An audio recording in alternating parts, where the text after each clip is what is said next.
sa YouTube, just take a break.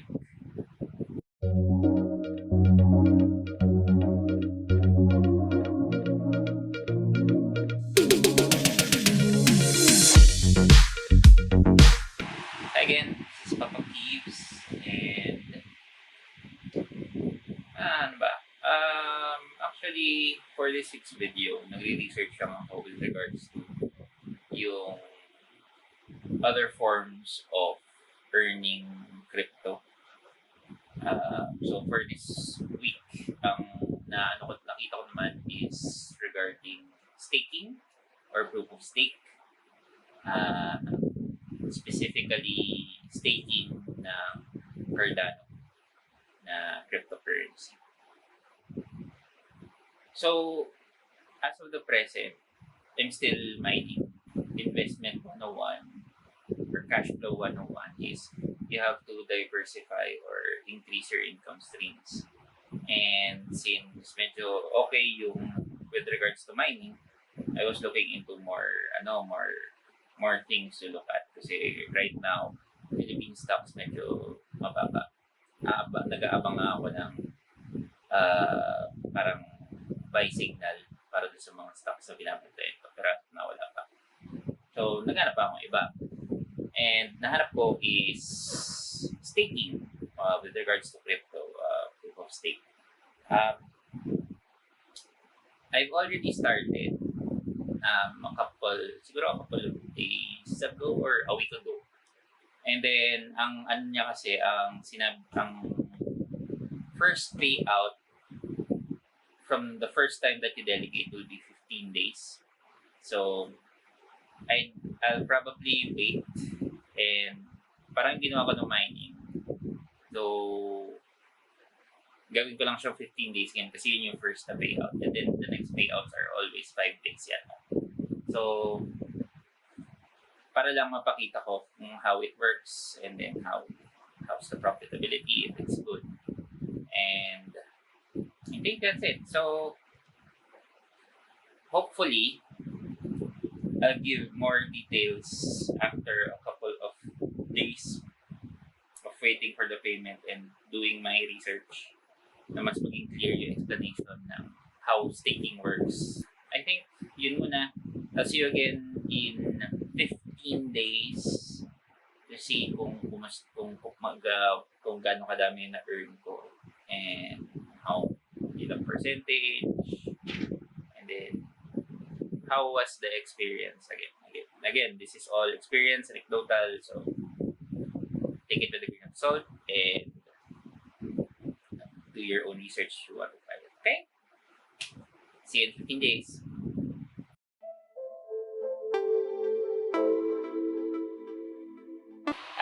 Back.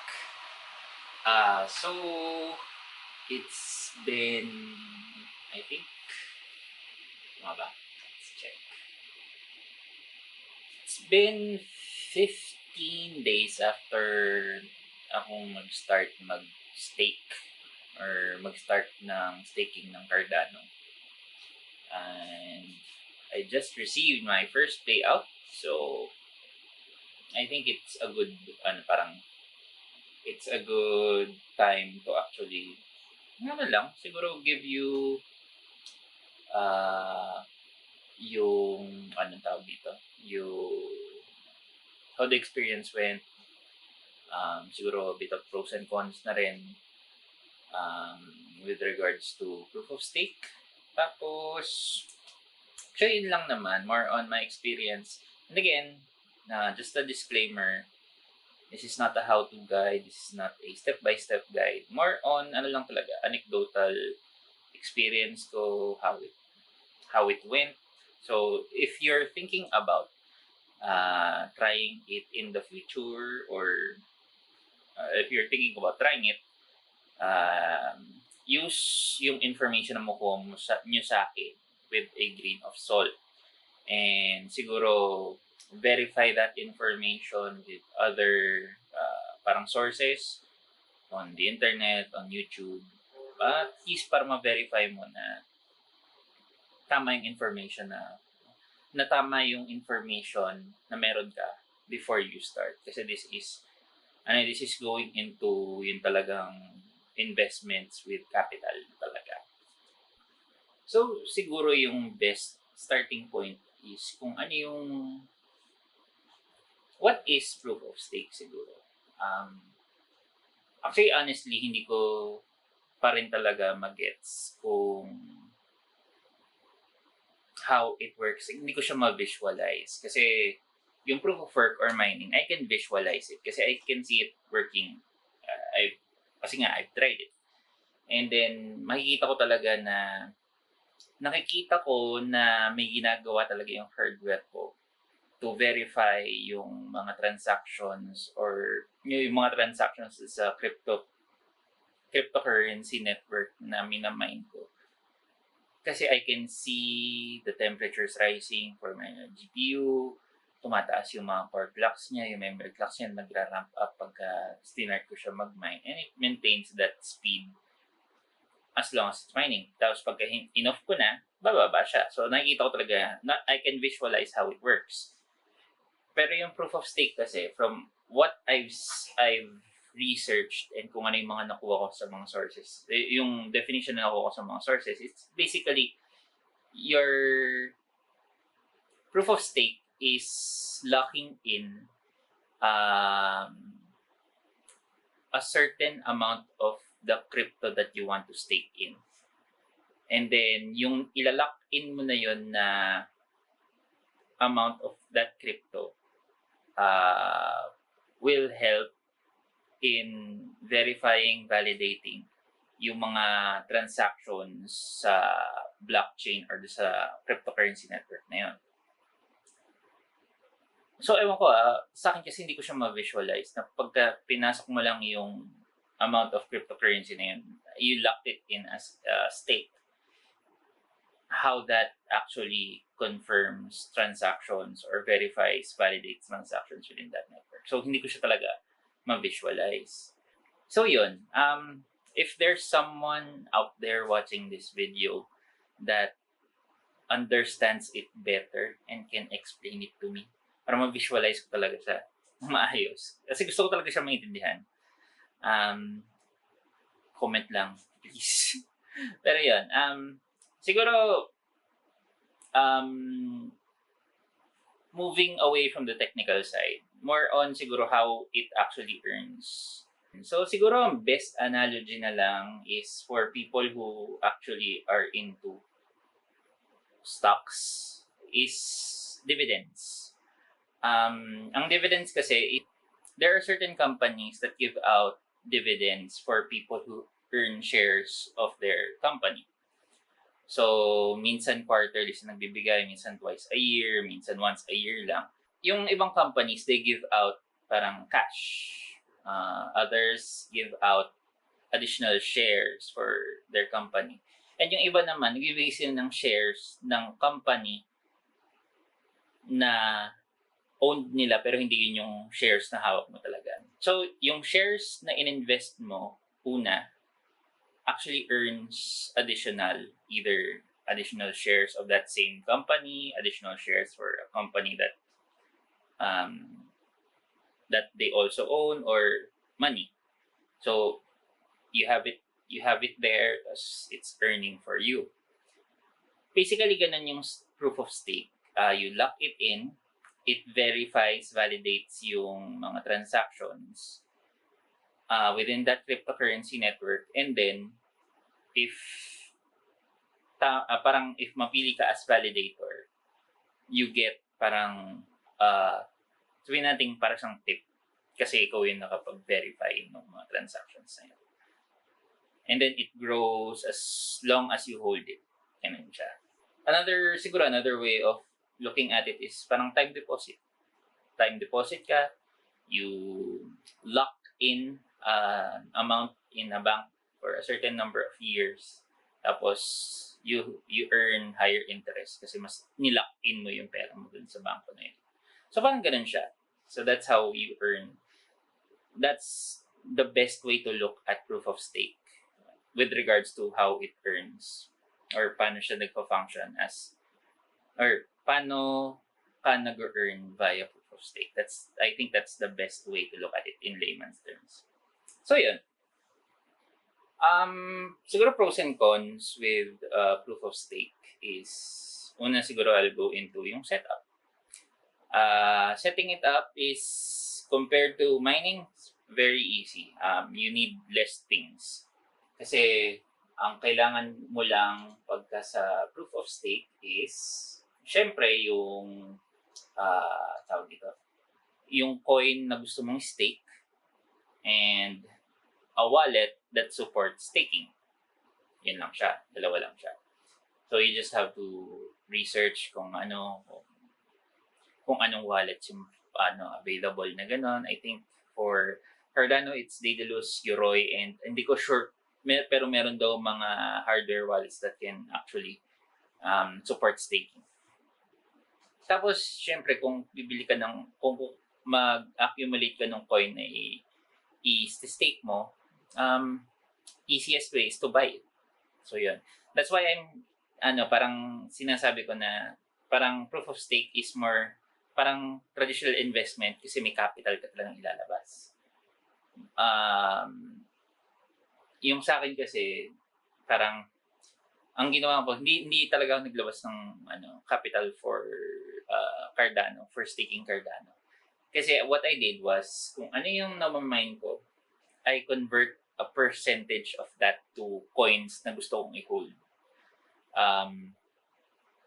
And technically, hindi ko naman kasi yung ginastos ko dito was not capital for an investment into mining crypto. Binuo ko talaga tong PC na to for gaming and for productivity. It just so happened na after researching and I found na it's medyo okay siya for mining. So, hindi ko siya binild for that, it just so happened na pwede ko siyang gawin. So, ginawa ko na kasi sayang naman, idle naman siya. So, whatever I'm getting here, kino-convert ko to coins na gusto kong hawakan. So, yun. Technically, wala akong initial investment. Technically. So, yun. So, if you're gonna try it, you might need to actually invest in said coins kasi kailangan mo bumili. So, for Cardano, I think best is Binance.com and Coinbase.com. I think that's the best. Other than that, you'd have to check for yourself and verify kung ano yung mas okay. So, yun. Those are the two things. So, mas madali siyang ma-set up. Technically, may cash out ka lang talaga. Versus mas maraming steps with nice hash mining and direct mining. Kasi mas marami kang kailangan i-download na stuff. Mas marami kang kailangan na i-research. Mas marami kang kailangan na information na makuha before you actually get started. For the process itself of staking, actually, very simple lang siya. Once you have it set up, once you have yung mga coins mo as staked or delegated to a staking pool, iwan mo lang siya. As in, kahit na i-off mo yung wallet, i-off mo yung PC mo, it's gonna stake. As long as na-verify ng network na nakapag-stake ka, you don't have to do anything. So, pwede kang mag-check na lang every 5 days, every 1 month, every other month. Ganon, mga ganon.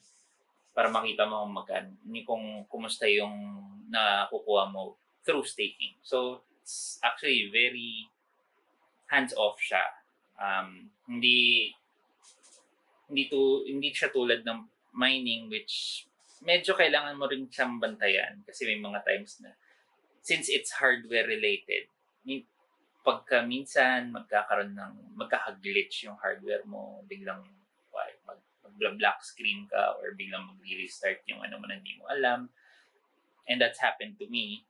So, medyo in a way, kailangan bantayan mo pa rin ang mining. Pero for staking, as long as you've set it up correctly, you're good to go. Iyon mo lang talaga siya. So yun, if you're thinking of setting up a proof if you're thinking about setting yourself up for proof of stake, again, hindi to step-by-step guide, hindi siya how to guide. More on my experience, I highly suggest you do your own research. Maraming mga sources ang nakakalat sa internet that you can verify, cross-verify, para makita ko ano yung mas tama. Okay? So, syempre, importante, how is the payout or how is the profits? So, for my 15 days, actually, basically, for Cardano, it's usually every 5 days they pay out. Pero pagka nag-start ka na mag-stake, your first payout will always be the 15th. Parang they're just trying to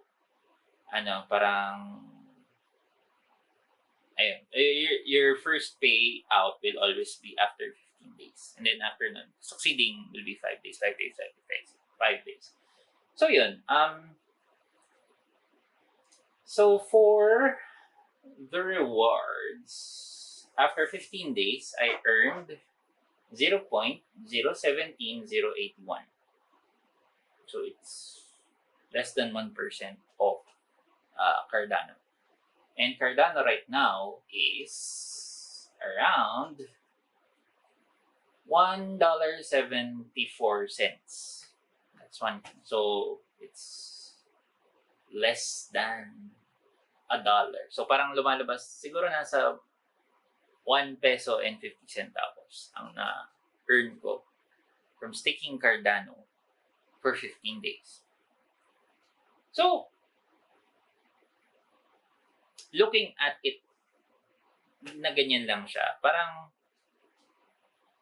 it looks like it's not worth it kasi it's 1 peso for 15 days. So, sabihin natin 50 cents per 5 days.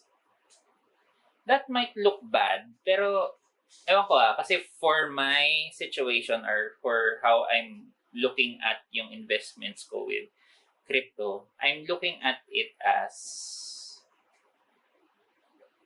I'll be holding yung mga crypto ko at least 2 years. 1 year, 2 years before ako mag-cash out on anything. And that might, parang, kung ganun yung timeline ko, staking is a good option to have yung crypto na hawak ko na to work for me. Kasi yun yung parang end goal mo for investments. You want to have your investments work for you. So, since I'm planning to hold it for a year at least or more, locking it in sa staking and then having it earn habang naka-lock in siya is parang a good option for me. Tapos, ang maganda pa sa kanya is lahat ng na-earn ko via staking, ipapasok niya uli into yung staking pool ko. So, ibig sabihin, dumadagdag yun na stake ko.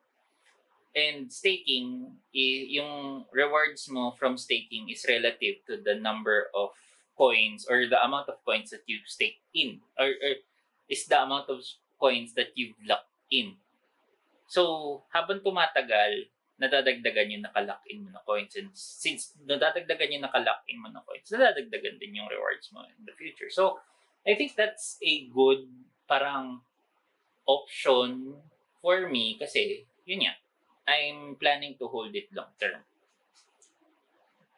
So, and also, siguro versus proof of work or mining, wala akong kailangang i-offset na cost. Kasi ito, in-offset ko pa yung cost ng kuryente na kinakain niya pag nagmamine siya. So, whatever I earn from mining, hindi pa yun. Kailangan i-subtract ko pa yung kinakain niyang kuryente habang nagmamine siya. So, meron pa rin kailangang i-offset na cost. While staking, whatever I get from staking, wala akong kailangang i-offset kasi hindi ko naman siya ibang naka-on when it's staking. and then wala nang ibang cost na associated. So I think that's a good long-term play for me. So I'm not gonna parang hindi ko sasabihin kung what I feel is better because both of them are working for me. Kasi I earn Bitcoin and Ethereum via mining, and then a percentage from yung mga earnings ko dun, I convert to coins na I want to hold. And some of that is Cardano na stake ko, which in turn earns me more Cardano kasi nakastake siya. So, it doesn't really, parang, for my situation, there is no better option kasi both options work for me. So, that might not be the case for you. So, you'd have to see kung yung what will work for you. Kasi this work for me kasi unang-una may hardware na ako. So, I don't need to buy any additional parang GPU para makapag-mine ako ng maayos. Hindi, andyan na siya. And then, since nandyan na siya, nakapag-mine na ako ng mga ibang coins and I've converted some of that coins to Cardano and I can stake Cardano, parang they work for me. And bala ko pa rin mag-convert moving forward, add more Cardano to stake, and look into other coins na pwede kong i-stake. Kasi nga, I'm in it. I'm holding crypto for the long term. Yun lang siya. So, yun, I think that's it. Kasi more on, yun yan. Again, this is more experience-wise. This is more experience-based. It's not a how-to, not a guide. You might use this as an entry point if may balak kayo na parang to go in deeper and just to verify more information. Again, do your own research. Maraming sources sa Google, maraming sources sa internet, Google, YouTube. Yan. Yun din yung mga naging basis ko. I just cross-reference, cross-verified everything na nakikita ko. Kasi, again, this is money matters. So you have to have all the information, all the correct information that you can get bago ka mag-start. So, yeah. I think that's it. So, if you like the video, click like. If you dislike. Share the video. Again, if meron makakapag-explain sa akin kung how proof of stake technically works, please in the comments if meron dyan. And then yun, I think that's it. So if you like the content and you want to see more content that I've made, subscribe to the channel and click the bell icon kung gusto nyo makakita ng mga videos ko the coming weeks, though not sure kung ano yung maging subject ko. Pero yun, again, thank you for watching the video and hope you can chill with me again next week when this stay-at-home dad takes another break. Bye!